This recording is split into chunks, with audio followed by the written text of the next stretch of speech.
on behalf of Azhar Law College, who has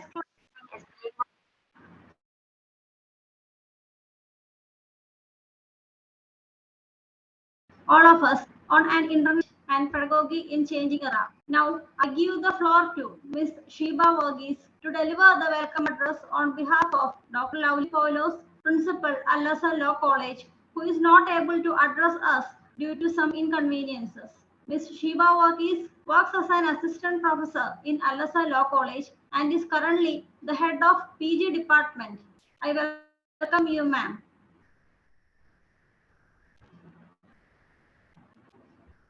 Thank you, Susan. Yes. Good morning, everyone presented over here. Am I audible? Am I audible? Is it? Okay. Yes, miss. Yes, miss. Yes. Good morning, everyone presented over here. I'm Sheba Verghese, Assistant Professor, Azhar Law College. It is my pleasure to welcome you all to this International Faculty Development Program titled Legal Research in Pedagogy in Changing Era. Now I'm going to brief you about our institution, Azhar Law College, located at Pedumbilichira, Todupuzha, which was established in the year 2013 and is approved by the Bar Council of India and affiliated University, Kotte. It is one of the institutions that provides legal education of Al-Azhar group of institutions located at Todupuzha, and it is a center of excellence in the heart of the Idukki district, a humble beginning that started in the year 2002 under the aegis of Nurul Islam Trust. And the group now has 45 plus programs under 12 institutions with over 7,000 students all over India and Qatar. Now, we are coordinating this international FDP to enhance the overall teaching and research capabilities of participants and also an attempt to talk about the recent developments that have taken place in the legal profession, society, and legal education. I am delighted to have such an esteemed group of people here today, including our esteemed keynote speakers, academicians, research scholars, and participants. Firstly, I extend my welcome to the chairman of Al-Azhar Group of Institution, Mr. K.M. Musa sir. Then Advocate K.M. Mijaz, Managing Director of Al-Azhar Group of Institution, and our loving and dedicated principal, Dr. Lovely Paulose. I'm welcoming Dr. Lovely Paulose to this International Faculty Development Program. Unfortunately, she is not here because she is having certain inconvenience to join. And I'm now going to welcome our academic dean, Mr. Somashekharan sir. And I'm very glad to welcome our distinguished guest, moreover my teacher, my mentor, and a lovable Professor Dr. Bismi Gopalakrihnan, Director of Research, MG University, Professor at SILT, Mahatma Gandhi University. Welcome, ma'am, to this International Faculty Development Program organized by Azhar Law College. Welcome, ma'am. We are here to learn, ma'am. We are here to learn, share, and explore the legal research and pedagogy that are necessary for changing times. We are here to gain insights, to discuss the challenges and opportunities, and to come up with innovative solutions. The topic of this program is highly relevant and timely. With the ever-changing legal landscape, it is important for us to stay up to date with the most effective methods of teaching, researching, and updating ourselves. I'm confident that with the expertise and knowledge of everyone here, we will be able to develop a comprehensive program that will benefit all of us. This program is a great way for our faculty members to learn about the latest legal research trends and how to use them in the classroom as well as in research. We have an excellent lineup of speakers throughout this day from the various universities, various departments, and so on. Share their expertise and insight on these topics. Sharing information, we hope to foster meaningful discussion as we explore the various areas of legal research and pedagogy. We also hope to provide an opportunity for members of our faculty to come together and build a strong network of support. We are grateful for you, for your presence today, and we thanking you for taking the time to learn more about legal research and pedagogy. Once again, I'm welcoming all faculty members, research scholars, professionals, and other participants in this International Faculty Development Program organized by Azhar Law College. I wish all the best in your endeavors and look forward to a productive day. Thank you. Over to you, Susan. Thank you, Shiba ma'am, for the welcome address.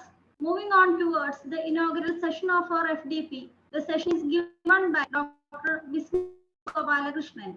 It is my great pleasure to introduce our speaker today, who is going to speak on conceptual understanding of legal research. This is a subject in which we all should be deeply interested because it addresses a number of issues and challenges that have emerged as a result of changes in law and legal research. Our speaker, Dr. Bismi Gopalakrihnan, is the Director of Research, Mahatma Gandhi University, and Professor of School of Indian Legal Thoughts.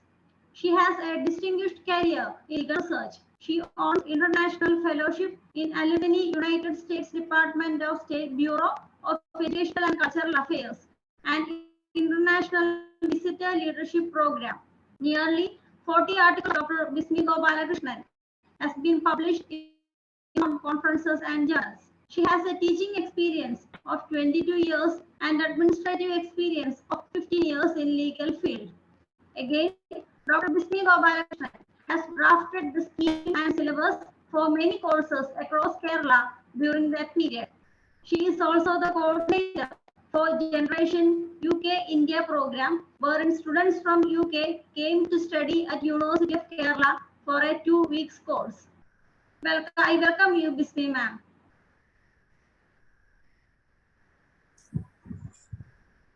Thank you. Thank you so much. Respected Dr. Lovely Paulose ma'am, all the esteemed faculties, dear Shiba Varghese. Am I audible? Can you hear me? And all the esteemed esteemed faculty members and researchers who are attending this international FDP program. We can understand the amount of pain that the organizers have undertaken, especially when you're organizing an FDP program, international FDP program. It involves a lot of effort, contacting different resource persons, giving them the appropriate topics, and then getting together with everyone, making the team work together. So it's actually a very tedious process. So I do appreciate the organizers of this international FDP program to having taken this challenge and moving ahead with this most important topic of legal research, methodology, and pedagogy. So, and what Shiba Varghese has asked me to interact with all of you is understanding legal research, a conceptual understanding of legal research. So with all of your permission, I think we can start our interactive session. So rather we'll go in an interactive mode because I can see when I'm just looking at the participant list, I can see a lot of teachers. I can find Professor Harida Devi, I can find Jasmine Alex, my colleague Dr. Jasmine Alex, I can find Malavika, Dakshina, almost all the seasoned teachers are over here. So probably we can go with an interactive mode so that we can understand each other, we can learn from each other, and we can gain a lot from this FDP program. So all the very best to all of you for a very fruitful international FDP program. So with your permission, let me share the screen.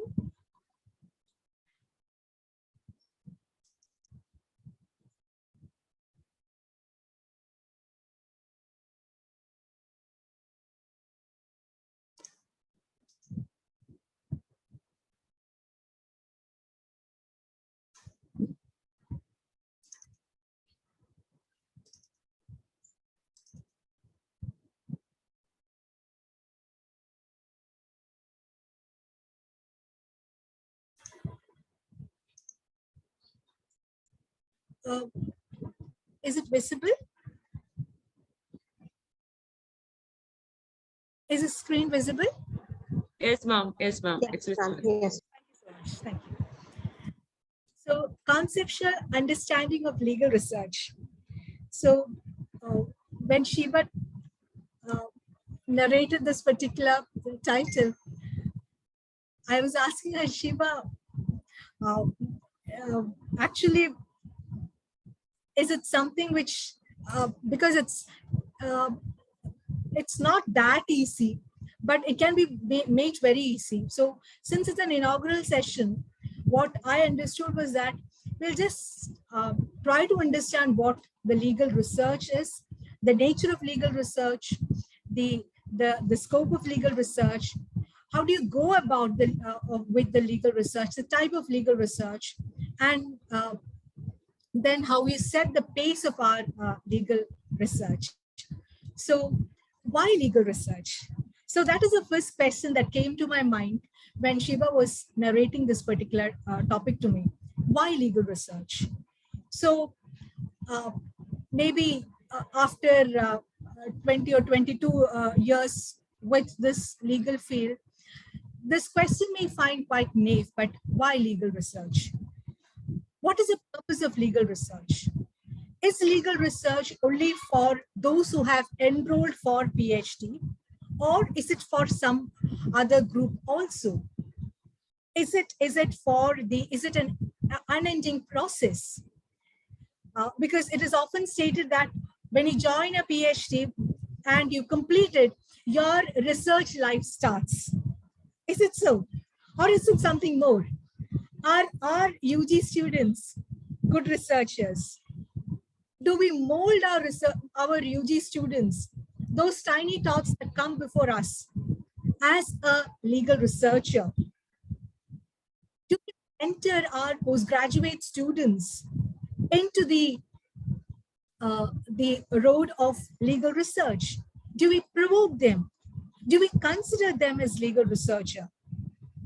Or is it only the aspirants of PhD that we consider as legal research?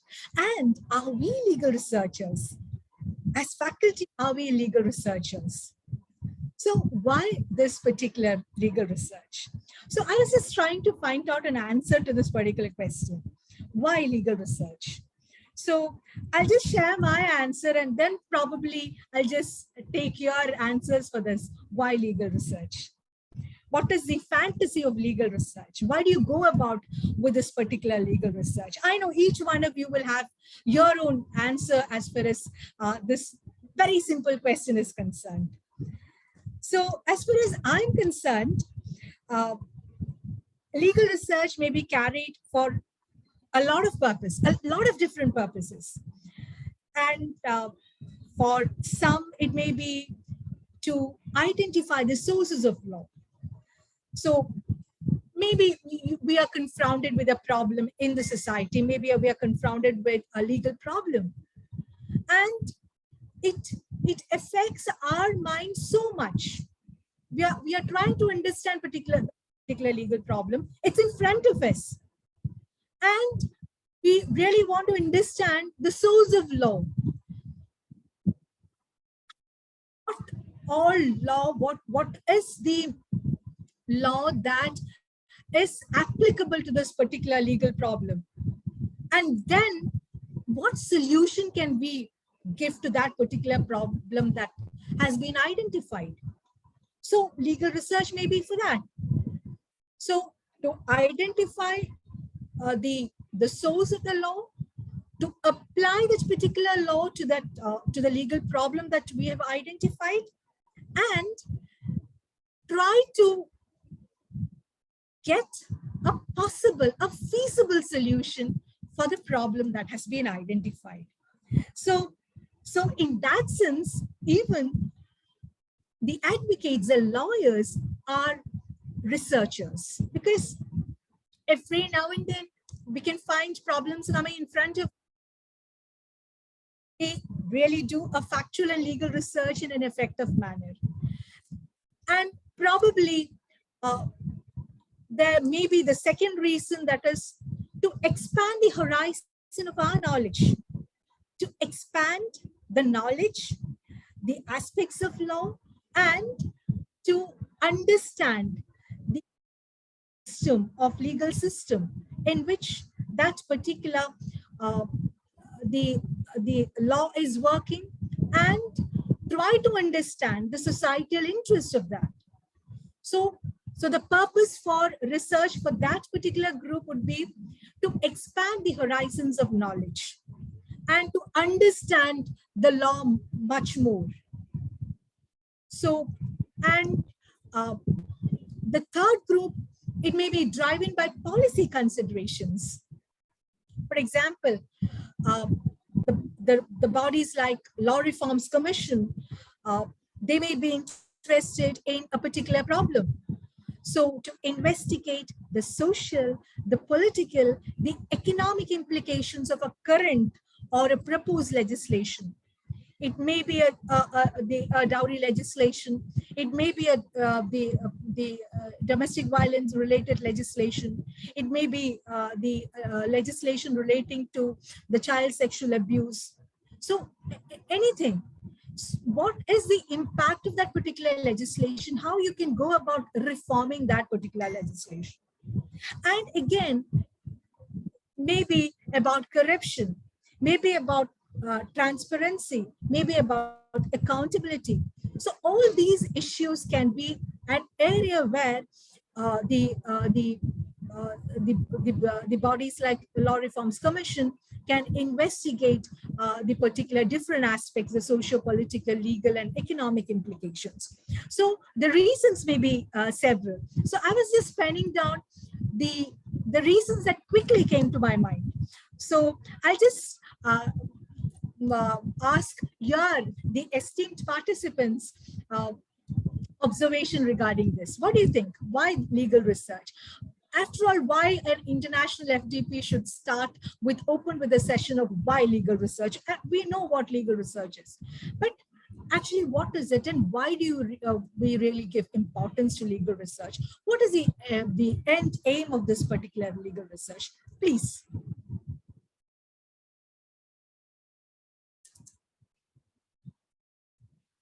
Anyone can share your thoughts.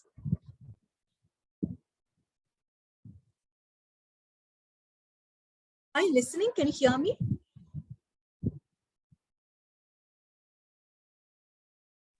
Yes, ma'am. Yes, ma'am.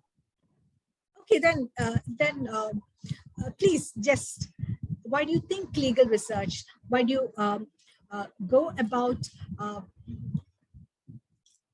doing legal research, or asking students to do legal research, or do you think it's very important?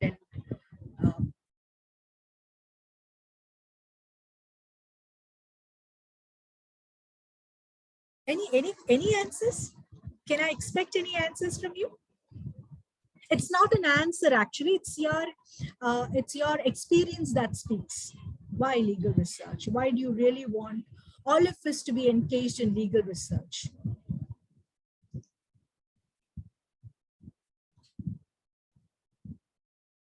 Ma'am, Sheba is here. Yes, yes. Ma'am, I think legal research is something. The organizer herself is speaking. Okay. Ma'am? Okay. Yes, Shiva, please. Ma'am, I think legal research is something that is different from that of a social research. I mean, there is a difference between legal and social research. Sometimes some of the people may say that both are same, but I have a strong opinion that both are different for my concern. And where is the difference, Shiva? That is one of the most fascinating questions that actually creates a lot of ripples in our mind. The legal, because nowadays we're talking about interdisciplinary research, where you can find the merging of social, We can find the merging of political, we can find the merging of a lot of disciplines within law. It has become inevitable that the convergence is now the rule rather than the exception. So there was a time when we talked about the pure doctrinal research where we just analyze the law, we just analyzed what exactly is written within law books, the big law books that is in the library. Just go there, find out what is there in it, and then try to analyze it. What are the case laws that has been spelt across, and then analyze it, understand the trend of the judicial trend that has been radiated by these judgments. So there was one time where when we talked about legal research, it was just nothing but the pure doctrinal research. But now we are talking about interdisciplinary research. So the division between the social and the legal scenario, is that possible nowadays? So we'll take up that question towards the end of the interaction. But any other, thank you so much, Shiba, for starting. Any other opinions, please? Ma'am, actually, ma'am, Yes. ma'am, actually, we are unmuted all the participants. Yeah, I can see some answers. That's the main problem. Yeah, That's why they are not. Yeah, I can see an answer. That is, I think it's Ria, right? Indulge deeper into law, interpretation and implementation. The more deeper into law, interpretation and implementation. That is the answer that is being given by Ria. I think Ria is also a resource person over here, right, in this FDP program. So yes, exactly. Trying to understand law, trying to interpret the law, and trying to interpret the law, and trying to understand what exactly, how this particular law is implemented, the efficacy of that particular law. So that is what Ria has pointed out. Ria, thank you so much. And again, Uma ma'am has pointed out that for more social reforms and interpretation in laws. So definitely we try to do legal research. We try to do, we are concentrating on certain problems that is in the society, and we are thinking about the reforms that can be introduced in the society with the help of not only an analysis of law, but also with the data that is taken from the society. So what more we really do, we want, what more can be done? What more can we can do so that we can improve the legal education? What more can we do so that we can improve we can just lessen the corruption around us? What more should the law do to reduce the homelessness? What more can the law do to give shelter to each and every one? What more can the law do to create or ensure the sort of to lessen the adulteration of food that goes around? What more can the law do? And currently, what we can, so that we can avoid the conflict between the human beings and the animals. That is one of the most important issue. And today, we all of us are facing a very difficult situation where we have lost nearly 21 lives in a boat mishap that has taken place in Tanur. So I have understood from the social media that the driver and the owner, the driver never had its license properly checked. The boat never had its proper security properly checked. There was no life jackets, adequate life jackets. So I could see a lot of people asking the question, where is the law? Why the law is silent? So just as aptly remarked by Uma ma'am, so what more, what are the reforms that we need, that our society needs so that we can move ahead? So Alex is my colleague at School of Indian Legal Thought. Alex is pointing out that to identify the remedies in the current legal framework, and to identify the lacuna in the current legal framework, and to find an answer to this to these problems. So that is what Alex points out. So we start the research definitely trying to identify the lacuna in our existing legal framework. And that is why tomorrow Dr. Jasmine Alex has a session on that, as far as identifying the gaps in the legal arena. So to identify the lacuna in the current legal framework, and how to handle that that particular problem, that we have identified, and to go ahead. So that is what Alex has mentioned. Thank you, Alex. And Suranya has mentioned that yes, it's predicting the future. It also helps to understand the social factors that indirectly impact the making of law. Definitely, the legal research helps in predicting the future, because maybe some of us would have done a research as far as identifying certain rights. For example, maybe right to health care.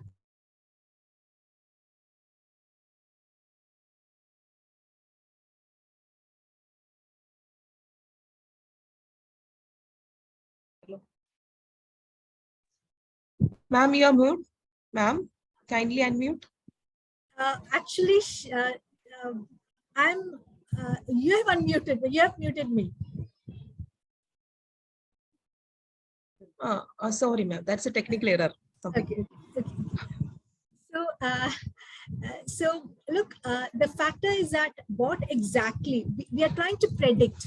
So when you're just pinpointing, I'm just narrating an example. When you're pinpointing a right, for example, right to leisure, right to breastfeeding, so then a right to healthcare, right to access to medicine. So we're just identifying a right, and we're just analyzing the contours of that particular right. We are understanding the justiciability of that particular right. We are pinpointing the elements of that right, and we are asserting that this right is within the ambit of the human right, and definitely it is a part of fundamental right. So that is our assertion. So with that, basically what you're doing is that you're trying to predict something new for the society, for something new for the future. So that when you are doing something, when you're predicting something, when you are decoding a very murky area, very gray area, and you're saying that really want. This is what I'm trying to say. So we are trying to help the society by saying that these are the rights that you have. This is your right. And this is a point in which the right can be violated. And when the right is being violated, you can also narrate about the remedies that this particular right can assure. So all this happens. So definitely legal research helps in predicting the future, as aptly remarked by Suranya S. Kumar, and it helps to understand the social factors that indirectly impact the making of law. Thank you so much. And Biju Anthony, he has mentioned that it helps to go deep into the specific problems and get solutions for that.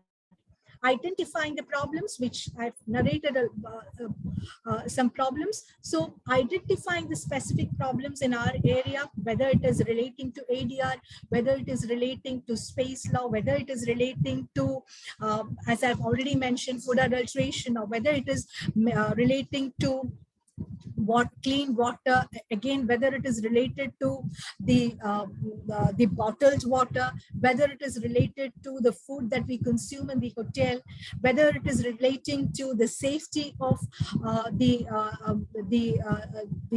navigations or any other thing, and again, whether it is relating to the privacy issues, whether it is relating to access to medicine. So all this, so getting deep into the specific problems as well as its solutions. And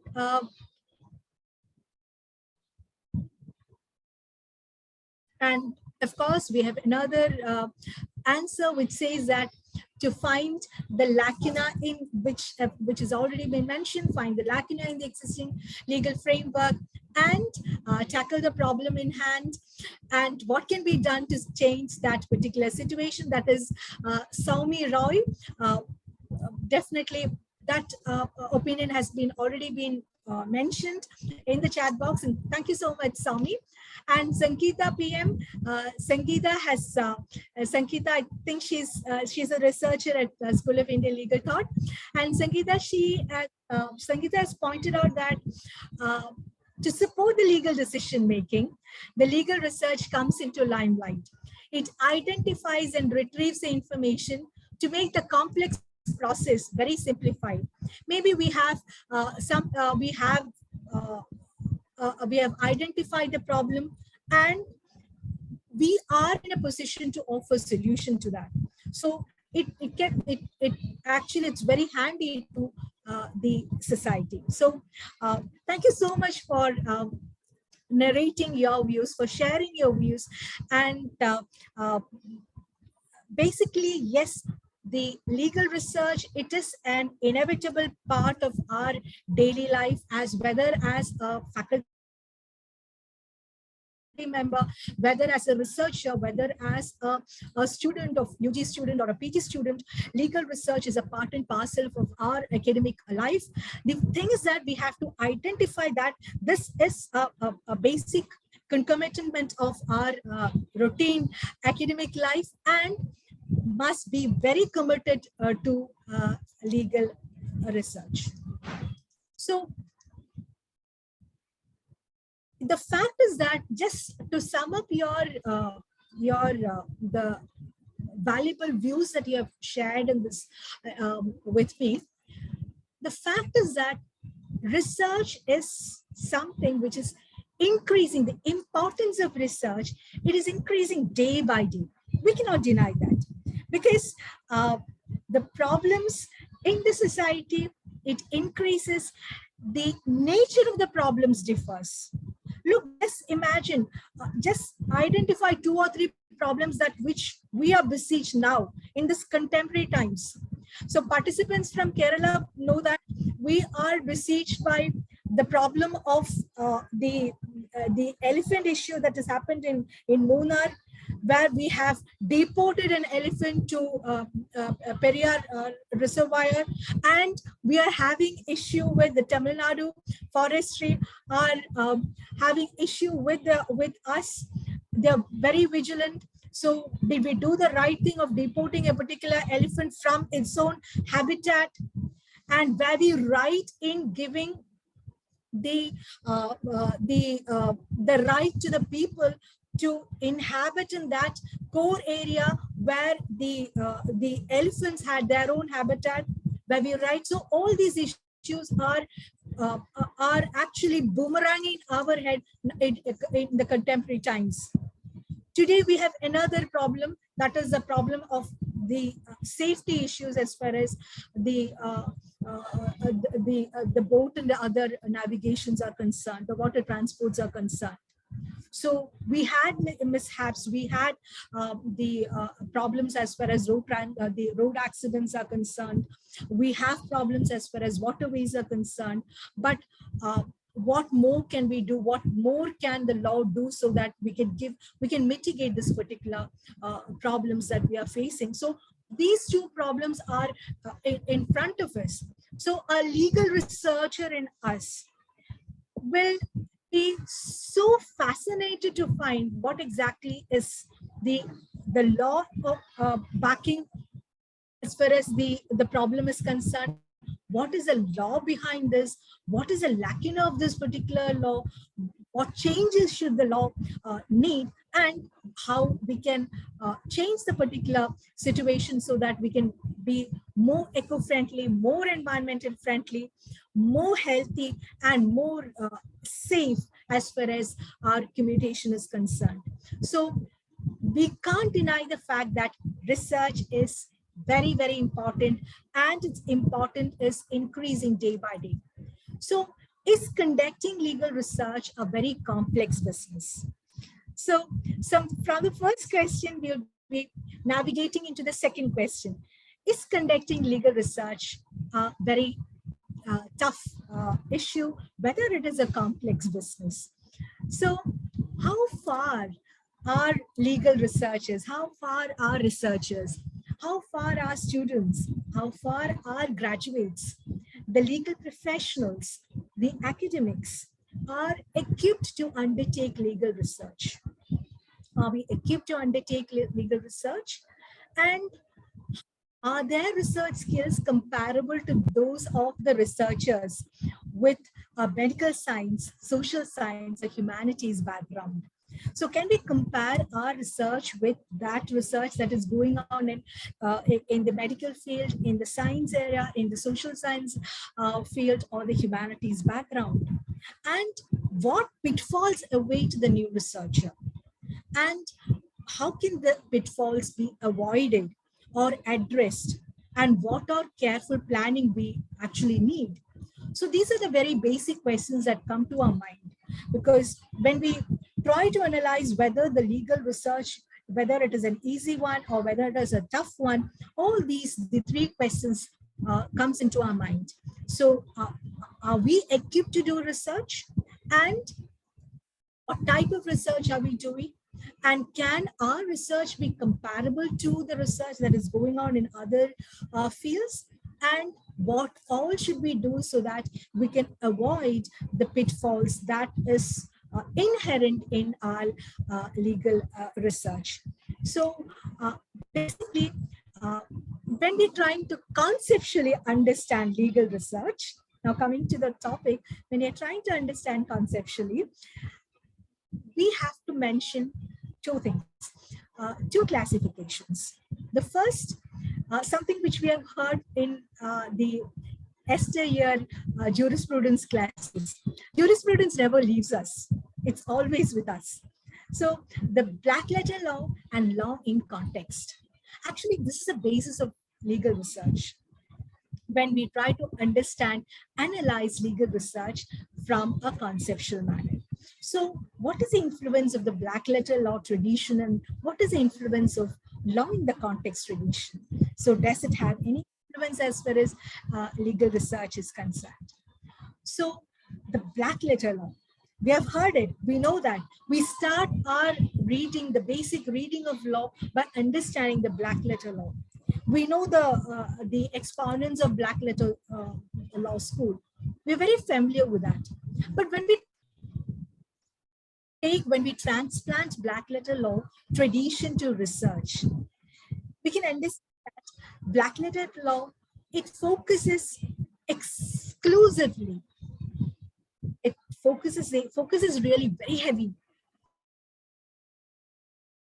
It focuses exclusively upon the law itself. So it gives more importance to law, and it gives exclusive importance to law, and it considers law as a set of principles. You can if you want to have an understanding of law, you have to understand law, you have to view law, you have to take the perspective of law as a set of principles which we can understand through the reading of social problems. I'm sorry,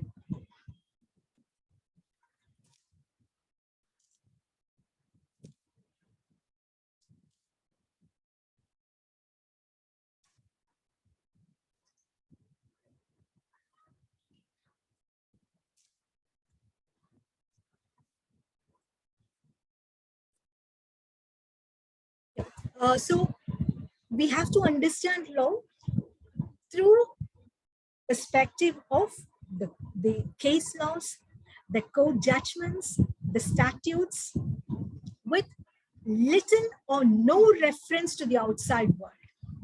So that is it, the black letter law tradition. When you apply it, when you try to understand the research, the legal research from the black letter law.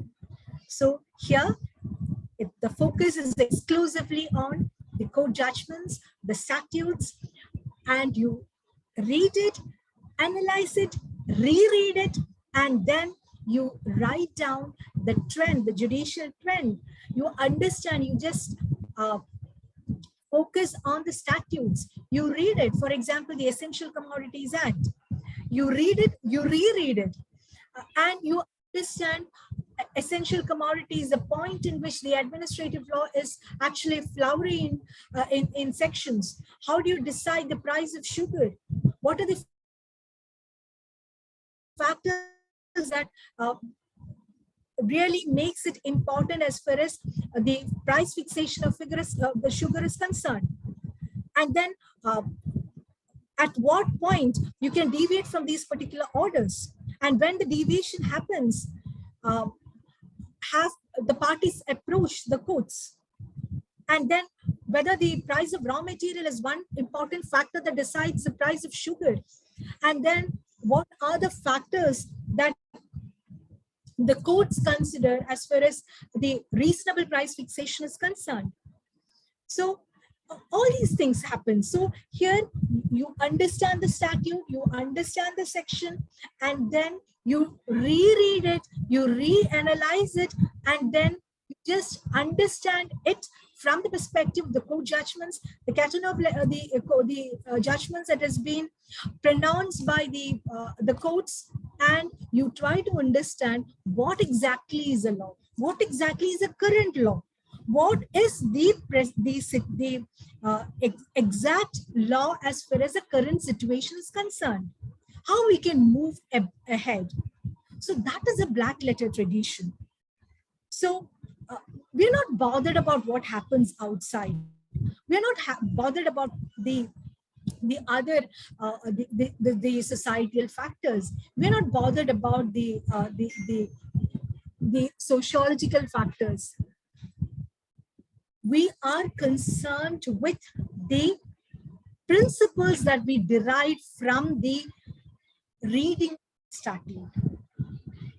We are concerned with understanding the trend of the judiciary from the decided cases. We assemble the decided cases. We try to frame a coherent framework so that we can search for a new meaning as far as the whole issue is concerned. Whether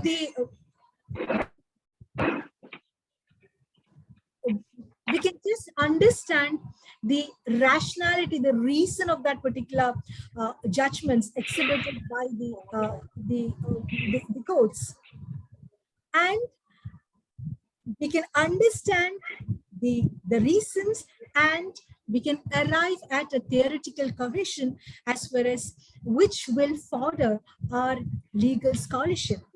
So that is the black letter tradition that is inherent in our legal research. So there is no compulsion that we have to take a different factors that comes across the society. But we are more concerned about the law, the statutes, the interpretations given by in the parliamentary assembly debates, and again by the judgments, so that we reach a conclusion as the identity of the law is concerned. Now, what is a law in the context? So law in the context means the starting point is not law. Earlier, the starting point was law. When I mentioned the Essential Commodities Act, the starting point was law. Then I just moved to the section, maybe it is section 3 or section 4. Then I pinpointed one particular problem, that is fixation of the price of sugar. Then we will move on to the orders that has been enunciated under this particular act. Then to identify that particular, the real meaning of the section in context, we'll understand, we will try to interpret the case laws and also the statute. But what is law in context? Now, law in context means the starting point is the problems in the society, which we are more concerned with. So here the law becomes a bit problematic, that sometimes law itself, it is a contributor to that particular problem. And sometimes the law may be drafted in such a sense that it wanted to give a problem to that particular solution at hand. And maybe because of certain political, because of certain social rearrangements, certain social contributions, what was being predicted was not that was being happened. So here, law in the context, it gives an extra dimension to the legal studies, because we are taking a lot of aspects, a lot of factors into consideration. So definitely the black letter tradition and the law in the context, it has undergone a significant transformations, and definitely it will face significant challenges in the future also, because we are living in an increasingly globalized world, and we are facing the global character of legal life. Each one of you, we are facing this. Not only that we are handling globalization paper in our LLM classrooms. Our PG students are learning the justice in a globalized world. But the changing character of globalization and the global character of law is being understood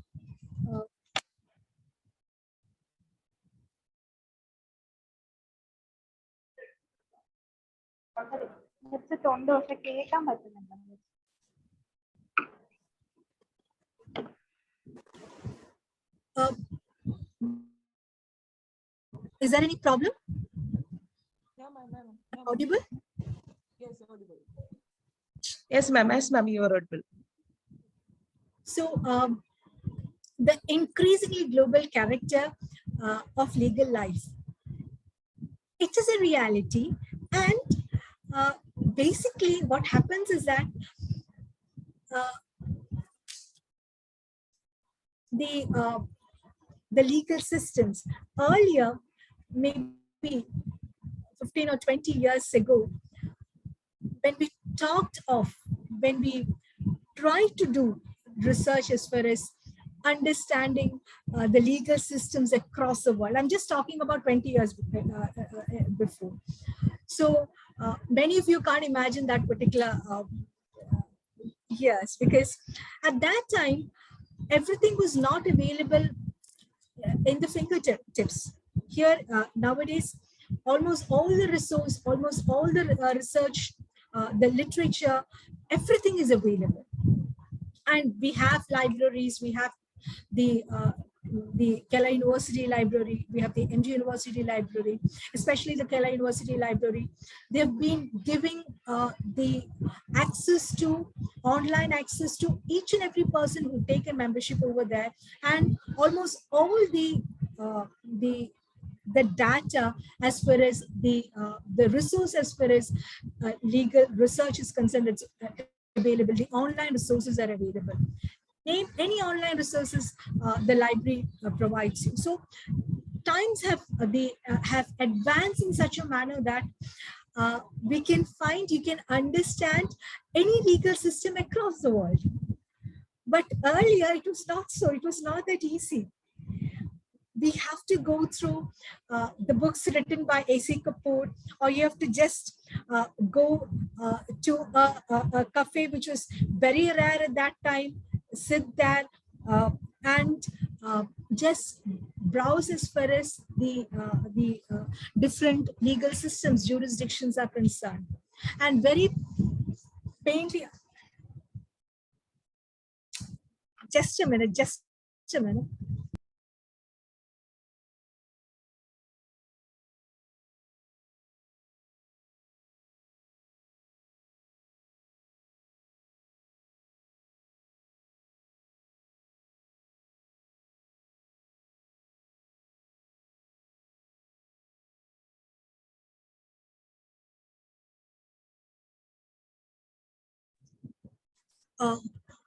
So access is very easy nowadays.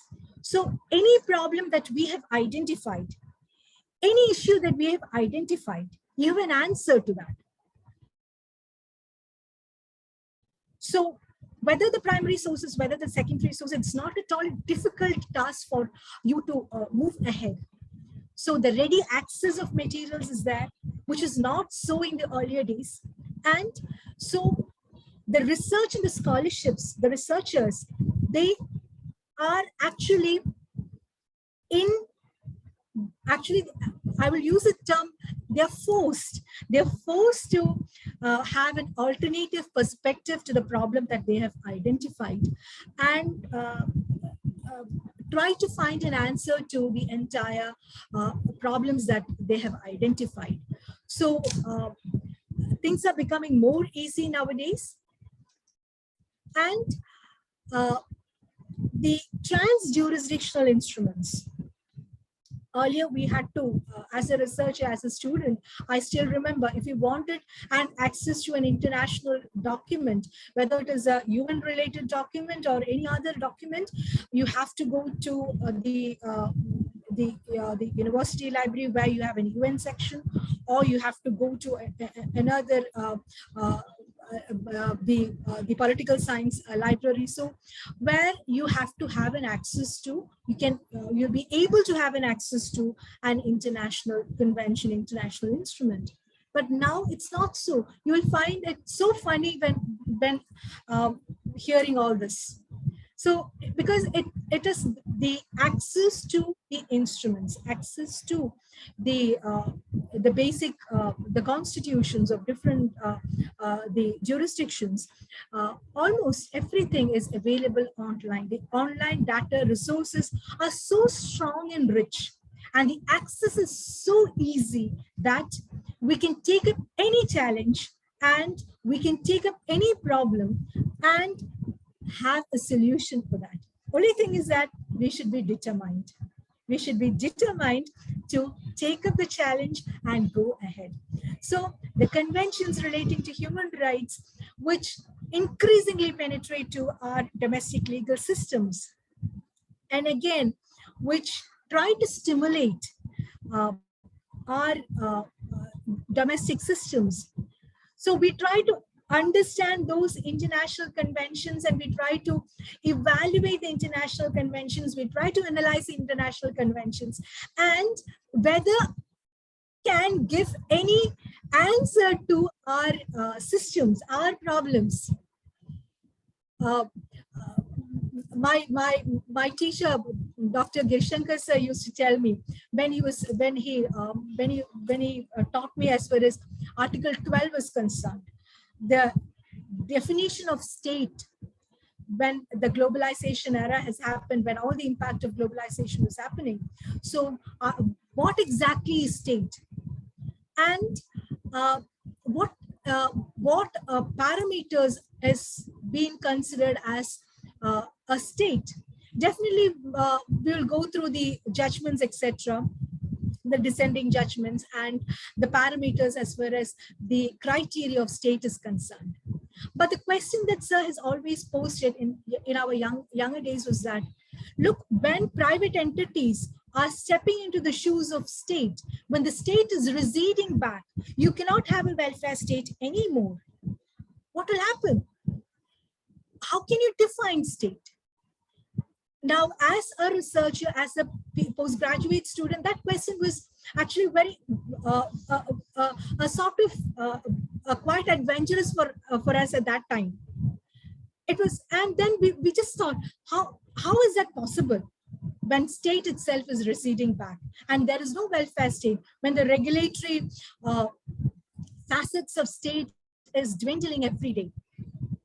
And sir was asking us, look, if you have an European Union, if you have a European Convention, which talks about the private entities, which talks about how what is an essential state function. And when a private entity performs the essential state function, you have to rope in the private entities as a state itself. Look, he was just asking us to consider the European Convention and understand the salient features of that, understand how a private entity is being interpreted there, and was challenging us whether this interpretation is possible here. So that is how the whole thought process of research moves on.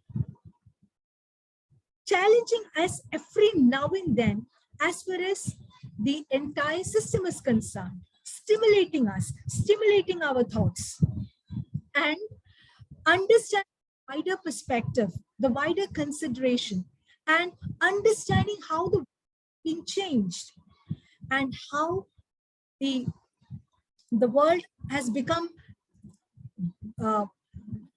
considerably larger and very easily navigated. So when navigation becomes very easy in terms of knowledge is concerned, in terms of access is concerned, the researcher in each one of us is really rejuvenated so that we can do more and more. Now, the teaching of law has also changed. Now, teaching of law is not just going into the class, lecturing for one. It's not so. So, and then testing our students through examinations. What have you learned? Just reading the answer papers that they have written through in their internal examinations or the internal semesters or the external semesters. Teaching is not, it has changed from that particular stand. Now we encourage our students to think, to hear more and more concepts that is very new to them, and to do assignments, to do seminars, to present seminars, assignments, research tested environment. Maybe it is through coursework, or maybe it's through assignments, whatever it is. What you are presenting, did you test it in the laboratory of the society? And the students are well equipped. Even they undertake a small interview, or they identify a small sample, and then they go about giving questionnaire to them, and then trying to decode what they have understood from that particular small sample survey they have undertaken, and then presenting it not only in the class, in the frontiers of the class, but in an international arena. So that is how our the teaching is also how our students have changed, and the students are becoming more research based than ever before, and they have understood that research is an integral part of their curriculum, and it is not something a prerogative of postgraduate or the research students or the postdoc or the teaching community, but it is an integral part of the undergrad curriculum also. So legal research, it is more pervasive, it's complex, demanding than ever before, and the pathways that we can travel, actually it is not a single folded. We have different pathways, and we actually require greater range of skills and competence to move ahead with focus in our mind and with the apt perspective. Now, what are the types of legal research that we confront every day?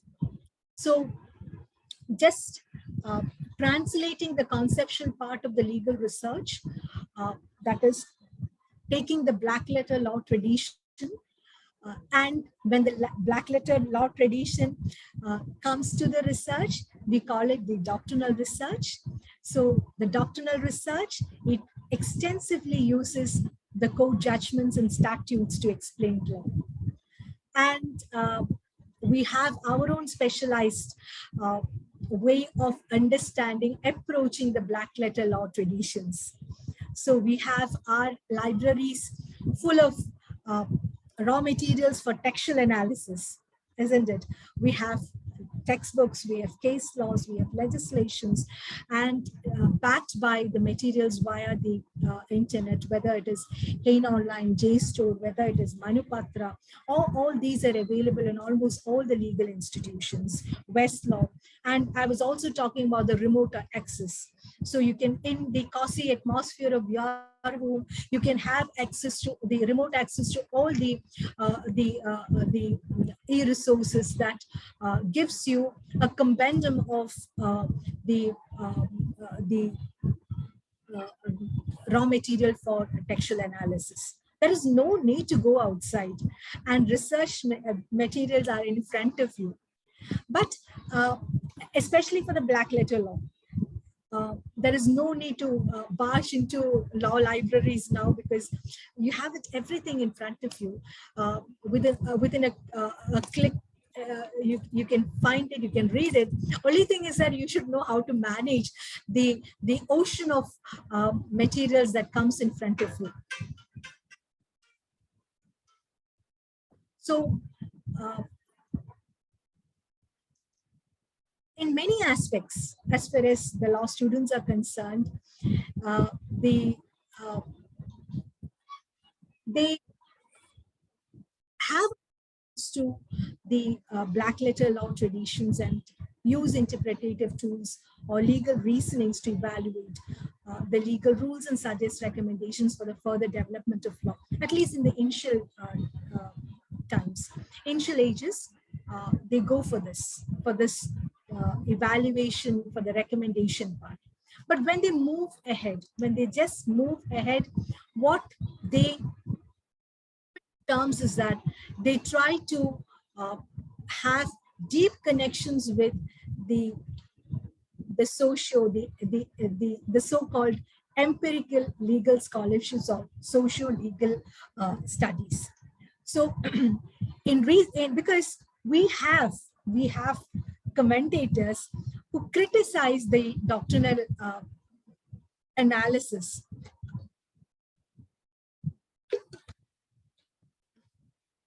for being intellectually rigid, inflexible, and inward looking.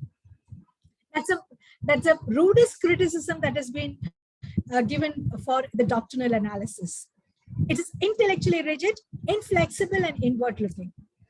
So that is something which the black letter law tradition or the doctrinal analysis have often have to face, because in understanding law and understanding the operating system within the society, we have to have an understanding of a different set of factors. That is when the more important aspects of social legal studies comes into forefront. So of late, there's a lot of postgraduate programs, for example, the socio-legal studies, critical legal studies, feminist legal studies, and the new approaches to international law that encourage an interdisciplinary approach to the study of law. It's inevitable. And a large number of people, they have drawn attention to the emergence of empirical legal research as well as social legal research. So once legal research was dominated by pure doctrinal research, but the new generations and also in tune with the new generations. The old generation is also trying to fuse the empirical legal research with, or try to infuse techniques from humanities and social science into the legal research.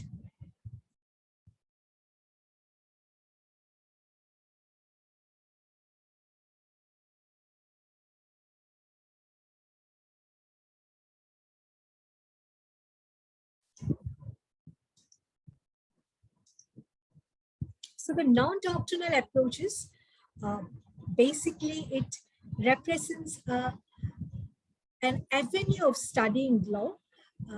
Just a minute.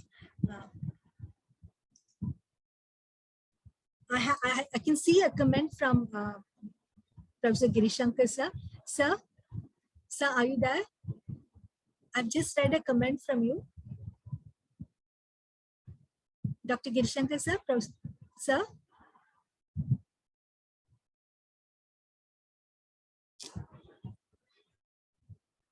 Okay, no issues. So the non-doctrinal approach, basically when we're talking about non-doctrinal approach, we are understanding law. Just remember the law in the context, which I had already mentioned. We're trying to understand law in a very broader sense, from a social, from a political context, with the use of a wide methods from the disciplines, especially the social science and the humanities. So here it is not the criticism that doctoral research is very narrow in scope is being discarded, and we just try to understand the problems from the by using a lot of new techniques. As aptly remarked by Roger Cottrell, all centuries of purely doctrinal writing on law have produced valuable knowledge about what law is as a social phenomenon and what it does than the relatively few decades of work in sophisticated, modern, empirical, socio-legal studies. So we can understand this because when we try to fuse together sociology, when we try to fuse together political science, economics, psychology, history, and feminism as aids to legal research, it is a fact that we are in a process of understanding the problems of the society much more. So it broadens the legal discourse in terms of its theoretical and conceptual framework, and it guides the direction of the studies, and definitely it is actually capable of giving answers. You have empirical evidence to the answers to the research questions. For example, if you're talking about right to health, very well we can carve out the right to health from the human rights documents. We can fix right to health in Article 21.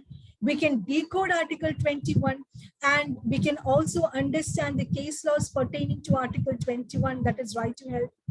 But are we satisfied with that? Do you want to move ahead? So do you want to understand that whether right to health is available to in the primary health centers?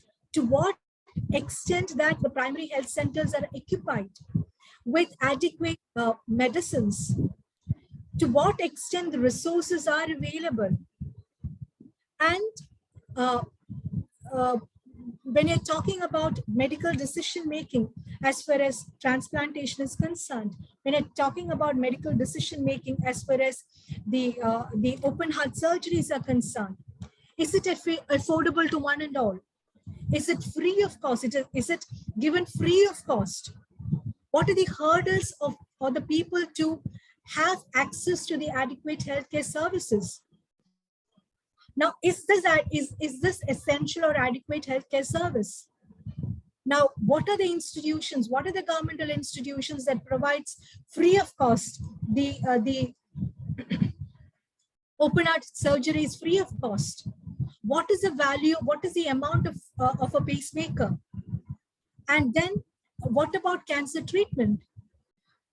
Is there a 3-tier or 4-tier payment system available as per the payment as per the payment capacity of a patient is concerned? Do you take that into consideration? So all these cannot be answered when I try to understand, when I give a analysis of the conventions, of the constitutional provisions, or the judgments, or the directions that is narrated in the judgments. I have to move ahead to understand the impact,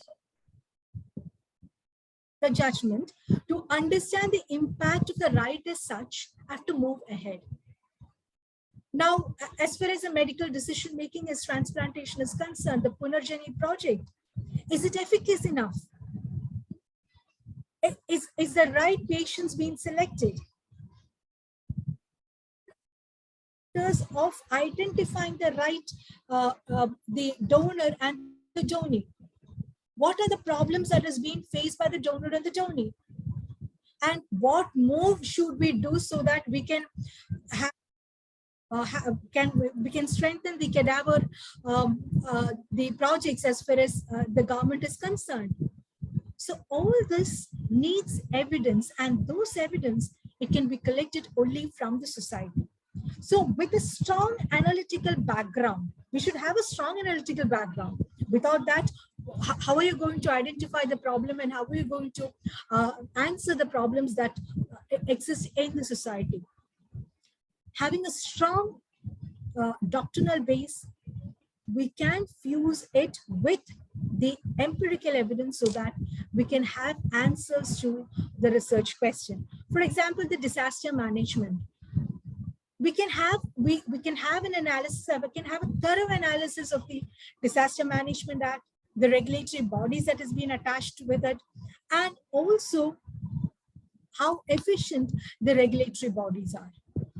We can make an analysis, but to have a crystal clear clarity as far as how they are working, we have to go have the taste of what happens in the field. How equipped are they to fight a disaster?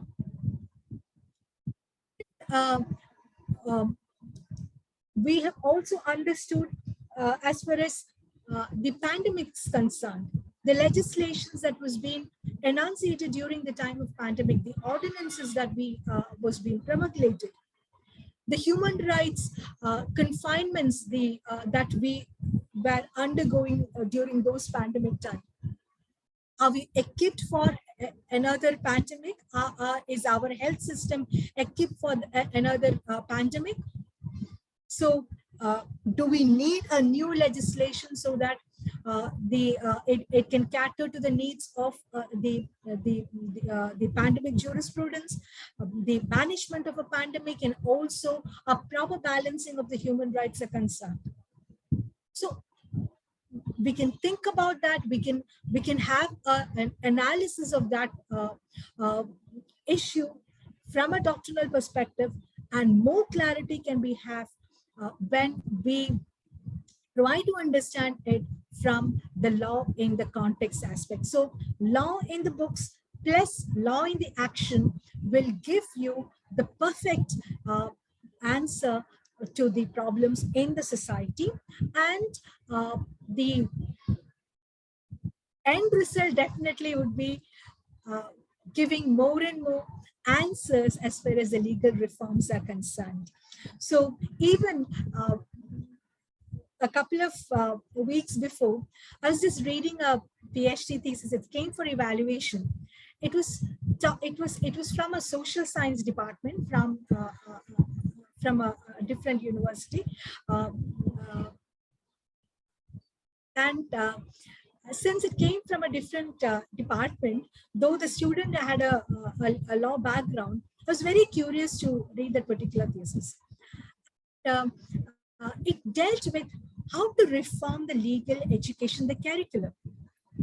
And the researcher was, she had done a bit of interview with, starting with Upendra Bakshi himself, and also a lot of legal academics was being interviewed.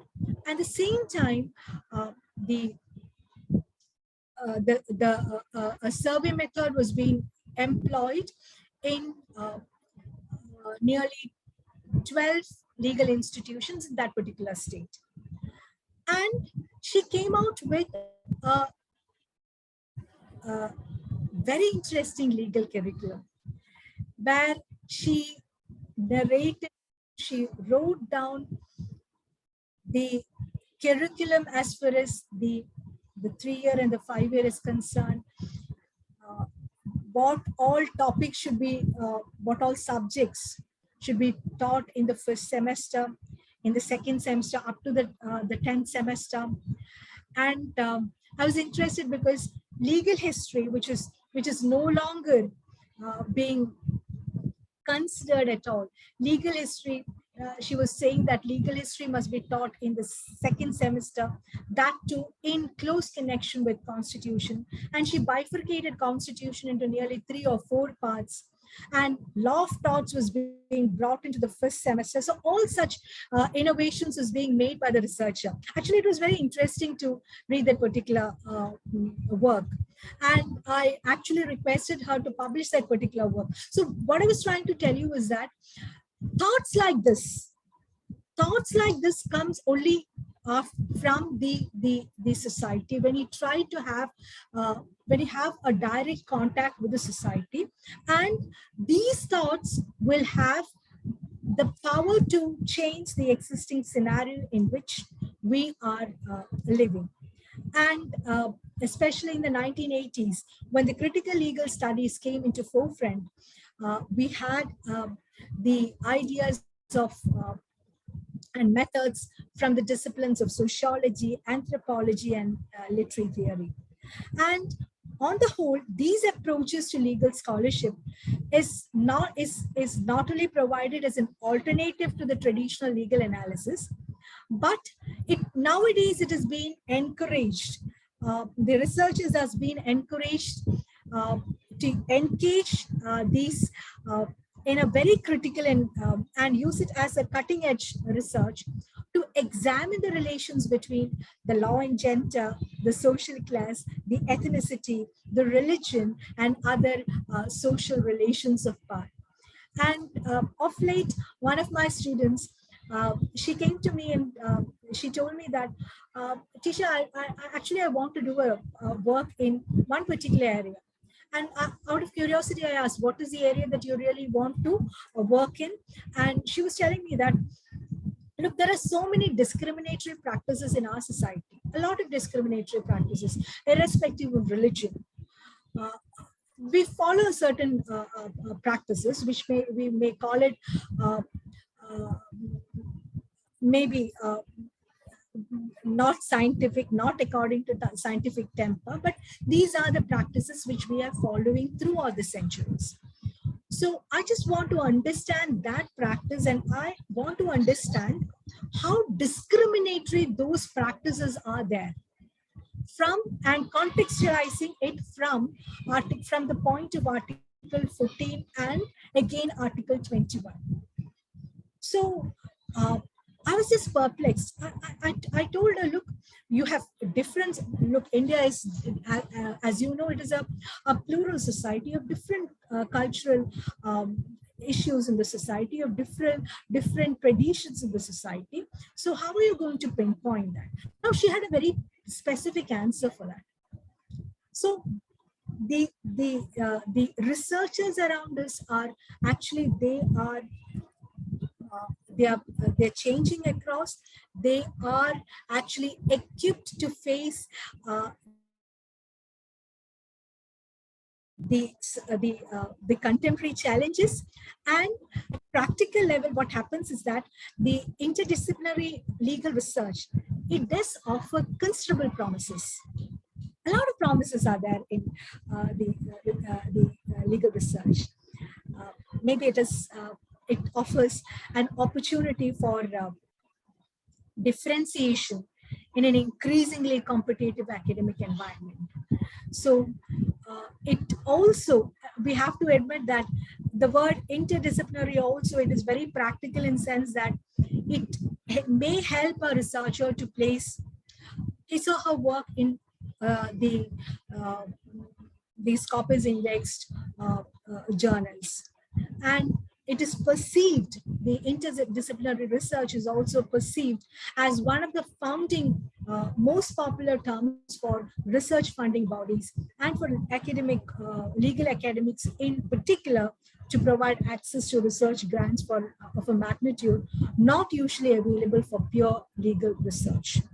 For example, public health combined with agroeconomics, health combined with public health. So all these creates ripples in the society. So interdisciplinary research is there to stay, and we have to acknowledge the change that is happening around us. And what is more, social legal scholarship employs a wide range of applied social science methods, including the qualitative and the quantitative research. But here, what we have to identify is that we should never be engulfed by the quantitative and qualitative research that is radiated in the social science research, because we should always have a base very clear. The base starts from the doctrinal research, understanding the law, interpreting the law, analyzing the law, the judgments, and then off we move. It's not that we should give preference to the quantitative and qualitative research methodologies that is more prevalent in the social science. We have to cultivate the legal research methodology as such. We should never fall apart of or try to forget that there is the legal research methodology is very strong, and try to engulf or embrace the social science research as such. So the difference, that is what, when Shiva Varghese was pointing out, was remarking, I was very cautious, because how to demarcate between the legal research and the social science research?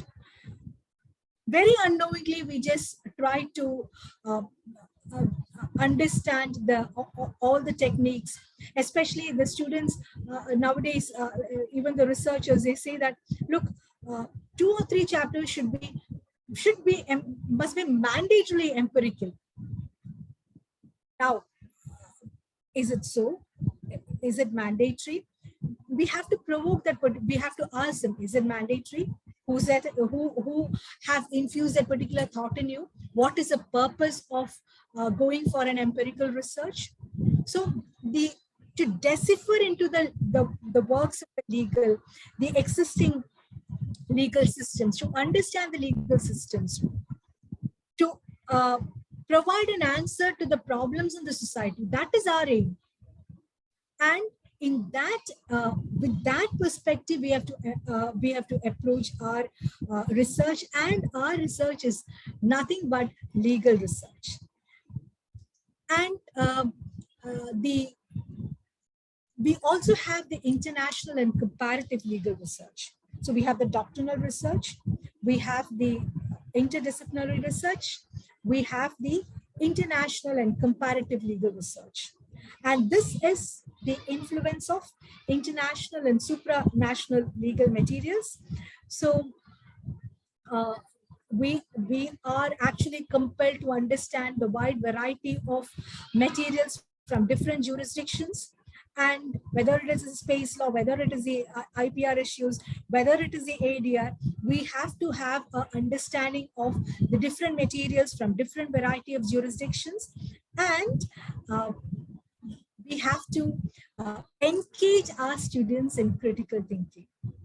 So the traditional categories of law has to be interwoven with the international law, and that too in a very comparative method. We extensively use the comparative method in the yesteryears, but nowadays it becomes all the more essential and necessary to understand the international and supranational institutions at hand. And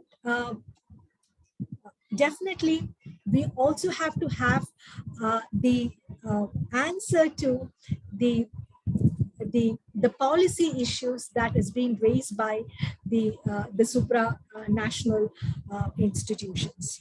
So to start with, now this is something which I've borrowed from Thomson Reuters. So to start research, so I'm just summing up what I was trying to interact with you. I started with a question, why legal research? I'll end my lecture within 5 minutes, so so that you can share your thoughts. So I started with the question of why legal research. You had your own answers. What are the different types of legal research? And what is a conceptual analysis of legal research? What is it, how, to what extent the black letter traditions and the law in the transit, they influence the legal research? And then what are the different types of legal research that we are familiar with? And how easy the sources are for us to move about, and what all techniques that we adopt so that we have a clarity, more precise answers to the problems that is being posed in the society. And so all our questions starts with the right answer. Where to start? Where to start our research? That is the most important question. Where to start our journey? So to start our journey, we should ask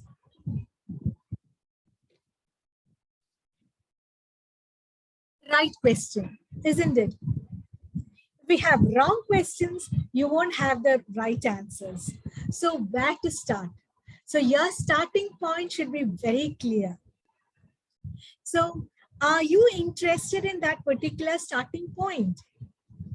Or doing research to satisfy the perspective of some other people?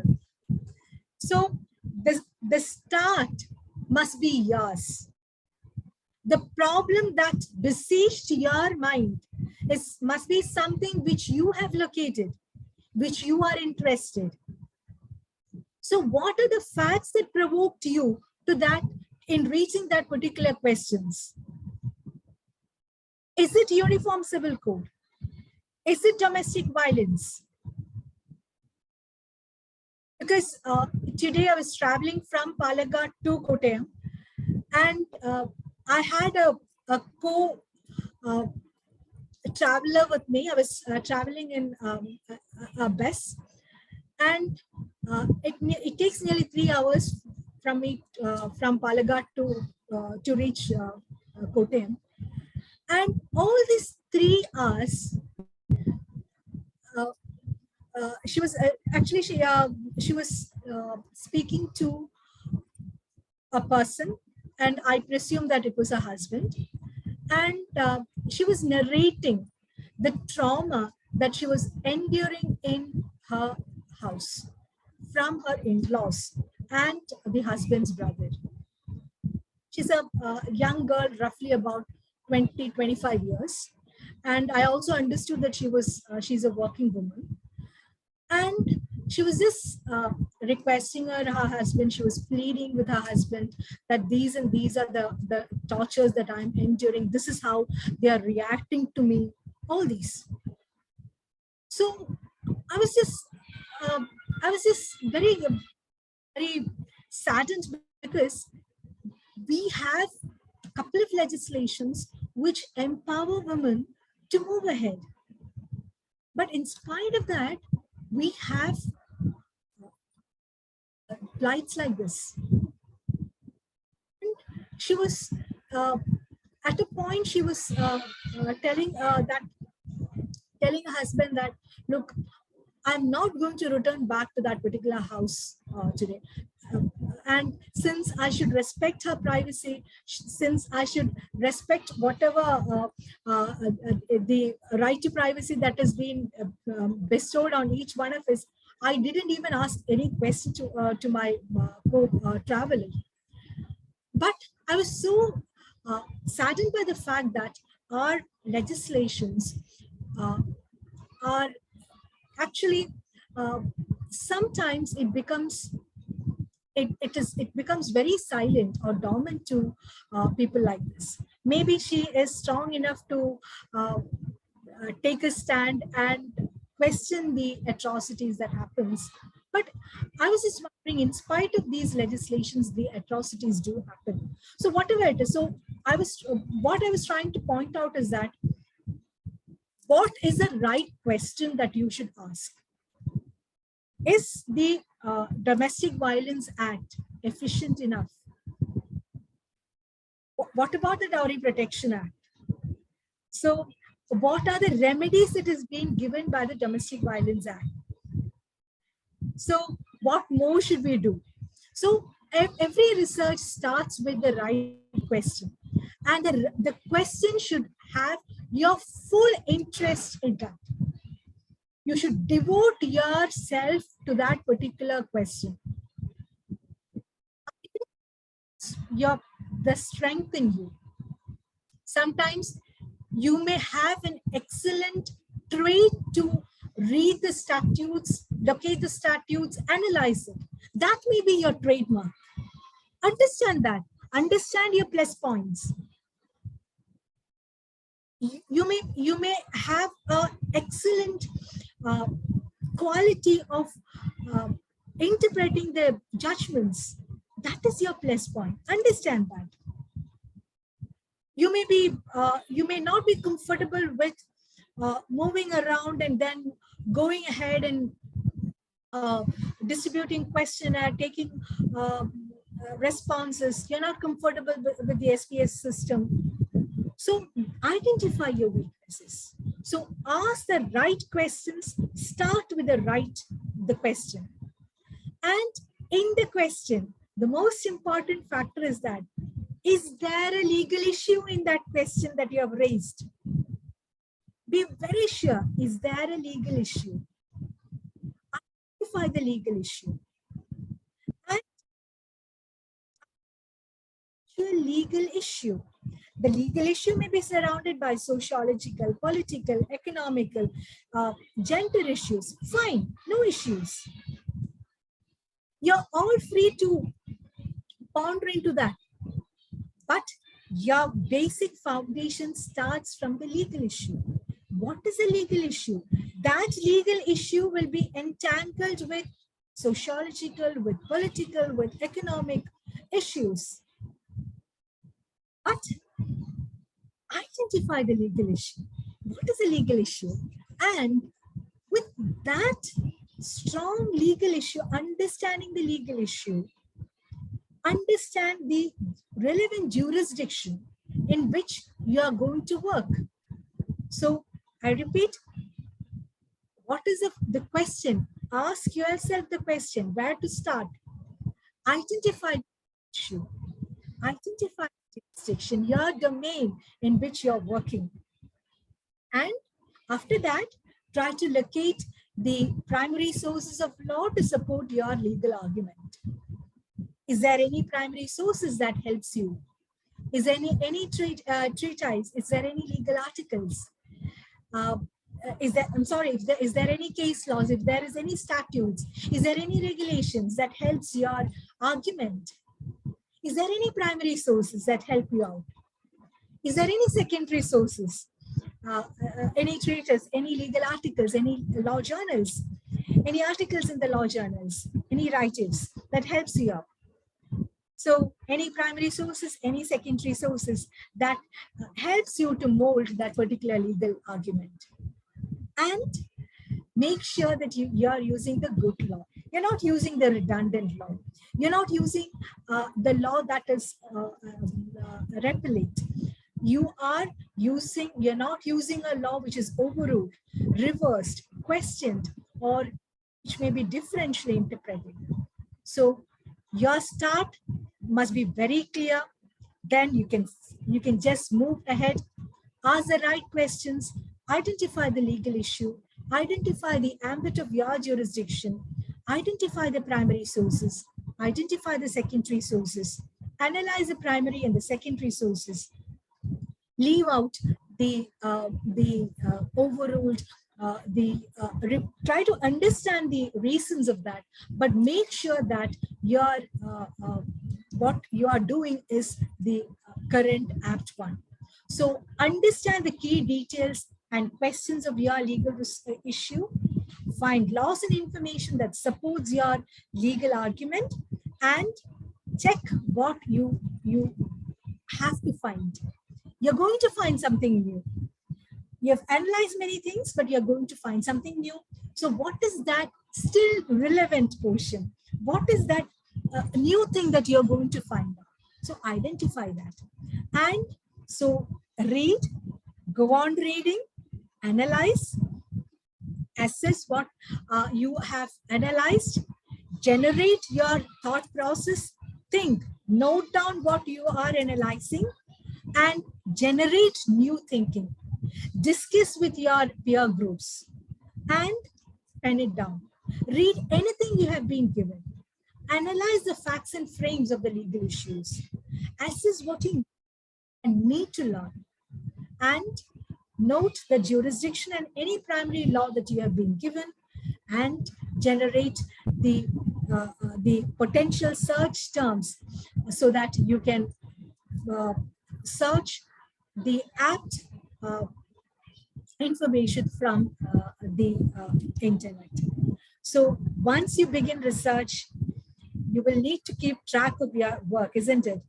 So logging your research will help you to avoid missing sources and explain your research strategy, because I told you earlier we had to physically go to different libraries, visit the libraries, make case cards, write down book cards, case cards, etc., articles cards, etc.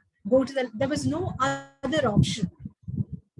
But now you have remote access and the amount of information is unlimited. So you can download, you can serve it, you can keep it in your in your personal computers or the laptops, or you can serve it in your gadgets. But the fact is, the most important thing is that how you try to read it, understand it, and analyze it, and try to make note of all those. So the primary sources, the secondary sources, make use of it, and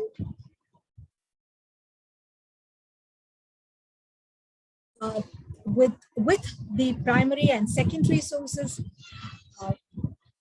having a proper understanding of the primary and secondary sources, move ahead with your research with confidence and with the determination that you're going to give a solution to the problem that you have identified, so that the society can move ahead. So as I've started the interaction, I've told that the problems are there are several problems, there are multifarious problems in the society. So how we approach the problems, how you frame that particular the questions, and after the long research journey, you have to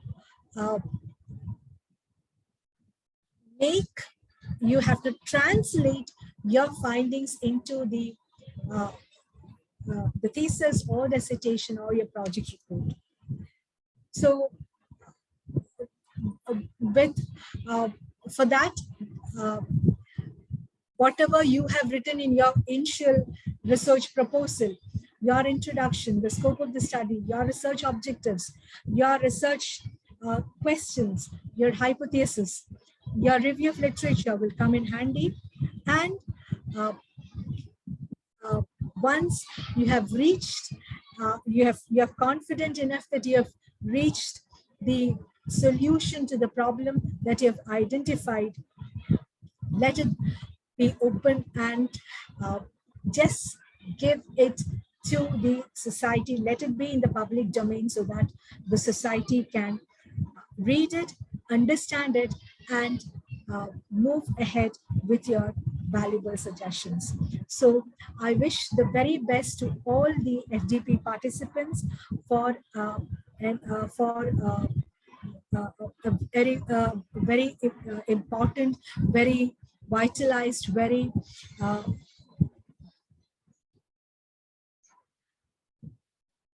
uh, thought-provoking FDP. I'm sure because you have a lot of academics as resource persons, well-known academics as resource persons. I'm sure you will have a lot of takeaway from this FDP. You're going to enjoy academically this international FDP.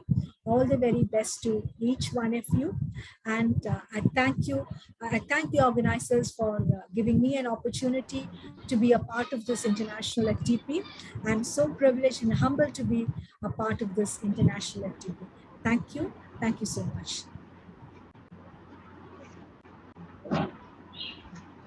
Thank you, ma'am, for the wonderful session.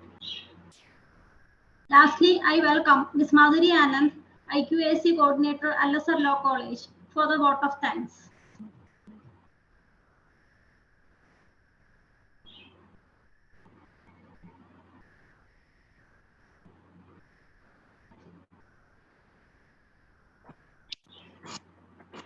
Good afternoon. Am I audible? Hello. Yes, ma'am. Hello. Okay. Thank you, Susan. Respected Bismi ma'am, Director of Research, MG University. Lovely ma'am, Principal, Azhar Law College.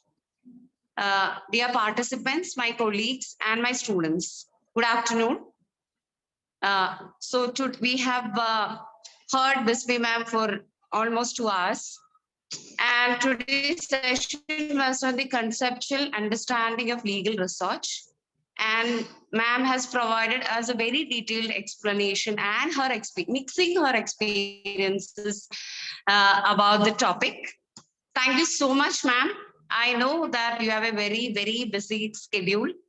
Even then, she finds time to spend with us because that shows her. Personally, what I feel is that shows her commitment to the next generation students like us. And it was very wonderful, very detailed, and very basic things she explained. So I hope that, and I trust that all the participants might have benefited out of this 2 hours.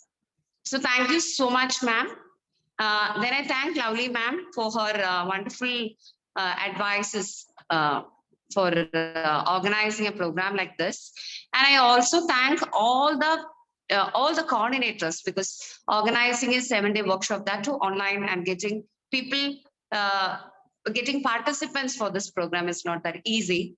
So thank you so much for all the coordinators for organizing a wonderful program like this. And all the participants, thank you for joining us. And my students also who have joined and helped the coordinators in organizing, in making the program a better one. Thank you so much.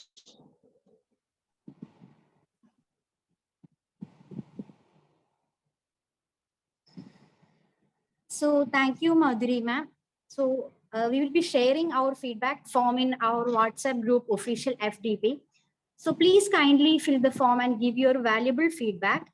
And thank you, Bismi ma'am, for your wonderful session. And thank you all for your valuable time and interest in our program. Thank you.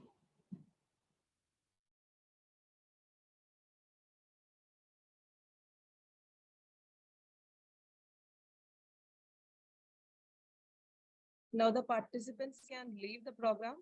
and we can see tomorrow at the time, at the right time. I mean by 10. 10 a.m. Thank you. Thank you.